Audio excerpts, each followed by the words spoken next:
Prince William signed an order that removed all connections to Camilla's family from royal trusts. This decision shook the monarchy and took everyone by surprise. William met with the Crown's legal team in a secret morning meeting. They reviewed documents carefully, and then he signed the order. Camilla's children, grandchildren, and her family's rights to royal assets disappeared. What started as talks about palace reform quickly became a significant change in royal power. Hours later, news broke out when the royals were preparing for a public event, surprising palace aides. Phones buzzed, aides rushed around, and the news spread across various outlets, quickly becoming the main topic for the next few days. Inside Buckingham Palace, a heavy silence filled the halls. Staff avoided eye contact, not knowing where their loyalties lay. Charles stayed unusually quiet and didn't make any statements. Camilla, who had been a strong queen consort, hid away, shocked by what had happened. She did not expect William to act so decisively. Not now, when the monarchy was already under scrutiny. But this was not a random act. It was planned, calculated, and felt like a clear warning. Outside the palace, a different reaction was happening. Instead of anger, many people expressed their support. Commentators called William's decision long overdue. Social media lit up with praise, referring to him as the people's prince and a protector of the legacy. For many, it was a needed removal of privilege. This was not just approval, it felt like justice. People believed the monarchy had taken too long to confront its issues. William's actions showed a clear reset for the royal family. Underneath the praise, there were whispers and rumors. They said this was personal. Close friends revealed that William had been upset by Camilla's family's actions for years. This day was inevitable. When it arrived, it wasn't just about money or titles. It was about restoring balance to a royal house that had become unsteady. The roots of retribution, a family's greed exposed.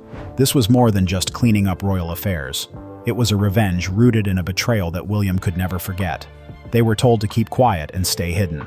However, Camilla's relatives pushed their luck, and their greed sparked the downfall of their royal privileges. Once Camilla became queen consort, the family she brought into the royal circle had to be careful. Whispers spread through the palace. Rumors suggested that her children and grandchildren used their closeness to the crown for more than ceremonial roles. What started as simple favoritism soon turned into something worse. Secret deals began to appear, transactions hidden behind layers of corporate secrecy. They traced back to royal properties rented out for private events. People were making money from assets meant only for the monarchy's future. The warning signs didn't appear all at once. They came slowly until William could no longer ignore them. The final proof arrived through leaks. Documents, invoices, property records, and account summaries revealed a story of entitlement turning into exploitation. Under royal care, a private villa was repeatedly used for upscale guests linked to Laura Lopes's art network. A former royal stable, supposedly closed down, was making money through Tom Parker Bowles's culinary partners. People outside the royal family had access to the monarchy's most valuable resources.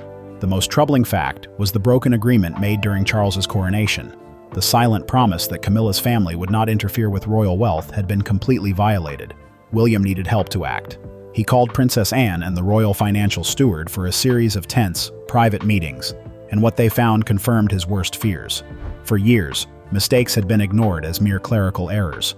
But now the pattern was clear. Camilla's family's actions were not accidental. They were part of a plan to secure their importance in a world not designed for them. Even Catherine, usually calm and collected, showed signs of anger. A trusted aide heard her tearfully express that Camilla's grandson had crossed a line that even Diana wouldn't have believed possible. This moment, which remained unspoken in public, became a turning point for William. In that instant, everything became clear. This was not just about money or property. It was about the loss of boundaries that Diana had fought hard to protect. A son's promise, remembering Diana. William could no longer ignore the feelings he had suppressed for years.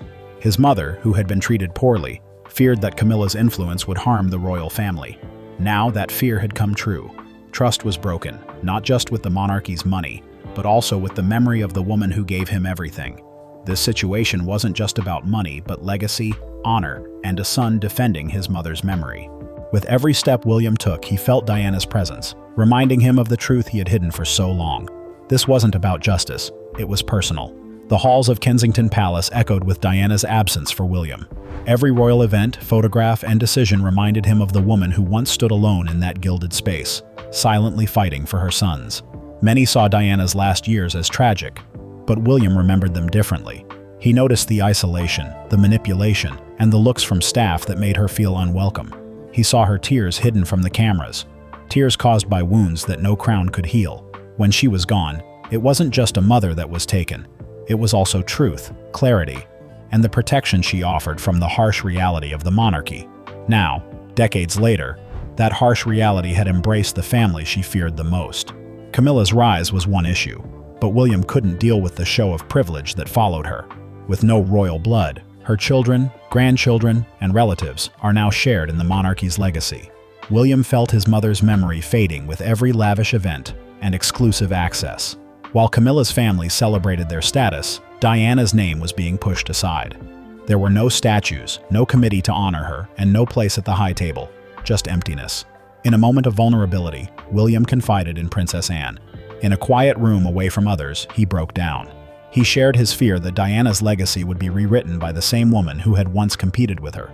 Anne, ever practical, offered no comfort, just pointed out a hard truth. Stop letting them win. Those 5 words stuck with William and became his mission. He vowed not to the crown or the public, but to the mother who died without closure. His vow was explicit. He would not let opportunists tarnish Diana's name.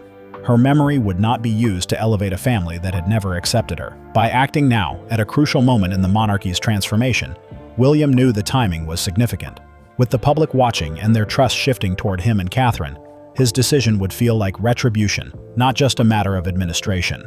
However, this choice had consequences. Tensions between him and Charles grew behind closed doors. The king felt torn between his loyalty to his son and devotion to his wife, making him silently uneasy. Camilla's sadness about her family's exclusion conflicted with William's defiance. Once a stronghold of tradition, the palace became a battleground of hidden loyalties.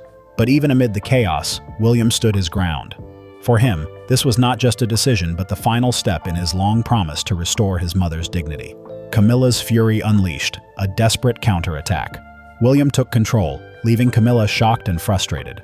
She launched a strong counterattack, stirring up old conflicts within the royal family. Her influence was fading fast, and her anger grew, causing turmoil in the palace. After William's surprising move, chaos erupted in Camilla's private quarters. A scream shattered the palace's quiet, and she ordered the staff to leave, slamming doors behind them. The woman who had fought through scandals to become queen was now losing her grip. Camilla had worked hard to reach her position, but William's actions undermined her efforts. Once confident as the king's consort, she felt sidelined and humiliated. Camilla quickly called for Charles. In their heated meeting, she accused him of betrayal for supporting William, the son of his late ex-wife, over her. Charles stayed silent, which only fueled her anger. Camilla realized her struggle was against William and a monarchy that never fully accepted her. Her breakdown disturbed royal staff, who began leaking details to the press. Rumors of division within the royal family spread quickly. Not backing down, Camilla reached out to allies like Prince Andrew for support. She aimed to pressure Charles, weaken William's support, and restore her family's power through legal means. They consulted private lawyers and reviewed royal trust documents. However, as Camilla became more aggressive, she felt increasingly isolated. Her desperation was apparent, and even her loyal allies hesitated to stand by her as she lost her grip on power. Charles faced a tough choice. William's strong ambitions challenged his loyalty to Camilla. William voiced his own views and offered a vision for the future that did not include Camilla's family. The people's roar, unwavering support for William. As the royal controversy grew, the people's voices became louder, reaching every headline. For the first time in decades, the public supported William with enthusiasm. He changed from a royal figure into a symbol of change. Social media was filled with hashtags like Justice for Diana and the People's Prince, marking a significant shift in popular support that challenged the monarchy's tradition of silence. William received praise across the UK for his bravery and dedication to Diana's legacy, which stood out against past palace politics. Soon after, at a charity event, the crowd applauded loudly, not just for a future king, but for a grieving son who made a stand. Catherine was by his side, representing a new direction for the monarchy based on honesty. William's choices set him apart from Charles, leading to increased public support, while trust in the current monarchy fell. Camilla's silence highlighted a disconnect. Many now viewed her absence as shameful. Public opinion had shifted. William was not just the next king. He emerged as a moral guide for the monarchy, restoring loyalty based on purpose and strength, rather than tradition or ceremony. The Silent Alliance, Siblings Unite. As the palace celebrated, a battle over inheritance quietly started. Princess Anne, known for her hard work in the monarchy, doubted Camilla's growing influence. She believed it threatened the crown's integrity. With William firmly in place, Anne decided to take action, not for herself, but for the monarchy's future. At the same time, Prince Edward, who quietly managed royal finances, noticed issues within the royal trusts. When William shared evidence of the monarchy's moral decline, Edward unexpectedly supported him. He limited access to accounts connected to Camilla's family and cut off funding sources. The royal firm was changing, and the door was closing. Anne gave William an old ledger from Queen Elizabeth's private drawer at a key moment. This ledger contained an essential warning about protecting the crown's bloodline. This act strengthened their alliance, surprising royal aides and elevating Edward from an overlooked figure to a critical player in the monarchy's future. Their message was clear. Camilla's family might be included, but they would never control the monarchy. The counteroffensive. Camilla's children strike back. Camilla's children are preparing to fight back as the royal family changes. Tom Parker Bowles was the first to speak out, criticizing Prince William. He called him a divider and accused him of using the monarchy for personal revenge. His press release quickly made headlines and marked the start of their defiance. Laura Lopes followed suit and threatened to take legal action after her children were removed from royal trusts. She mentioned promises made during Charles's rise to the throne, saying her family's dignity was at stake. Laura framed herself as a mother protecting her children and emphasized her exclusion from royal events and family photos. Leaked conversations between Camilla and William showed their tense relationship. Camilla accused William of trying to erase her family, while William insisted its preservation. These leaks added to the ongoing conflict. Laura gave a powerful televised interview, sharing her feelings about growing up in the royal shadow. She said, "I was never accepted. Not truly, not by them." This moment captured national attention and highlighted their emotional struggle. As tensions increased, rumors spread about a tell-all memoir that might reveal long-hidden secrets and deepen divisions in the monarchy, possibly making a larger impact than Diana's interviews. The Queen's hidden decree, a game-changing revelation. When Camilla's family resisted, a hidden royal rule changed everything. Princess Anne found this rule in a sealed envelope among Queen Elizabeth's papers. The new rule stated that only direct blood relatives of the royal family could access royal trusts and privileges. This meant that Camilla's family would be excluded entirely. Anne had witnessed the Queen sign this rule. The Queen worried about Camilla's growing influence and how it might blur royal boundaries. Legal experts confirmed that the new rule had force and canceled any earlier arrangements made since Charles became king. During a private family meeting, William read the new rule aloud. Camilla sat frozen, realizing that her family's hopes were now lost. Charles, visibly shaken, stayed silent. He knew that challenging this rule would go against the wishes of his mother, the longest reigning queen in British history. In that moment, Camilla understood she had lost everything. The final act, William's vision for the future. William strengthened his position with legal support and public backing. He made one crucial final move to secure his future as the monarch the people believed he was. He didn't need a throne. He already had their hearts. With the codicil, he took decisive action and restructured the royal trusts. He appointed George, Charlotte, and Louis as future trustees, changing royal tradition to focus on intent rather than custom. The public response was impressive. People began to see William as a transparent and purposeful leader, raising his approval ratings. In a heartfelt speech, Charles praised his son's judgment and hinted at his future role. Catherine stood by William, showing strength reminiscent of Diana. With internal issues resolved and public support aligned, the royal family introduced a new image, the people's crown. This idea highlighted a monarchy rooted in public values. Meanwhile, Camilla quietly stepped back from public life as the storm around her faded. William restored order and regained dignity, creating a legacy that Diana would have admired.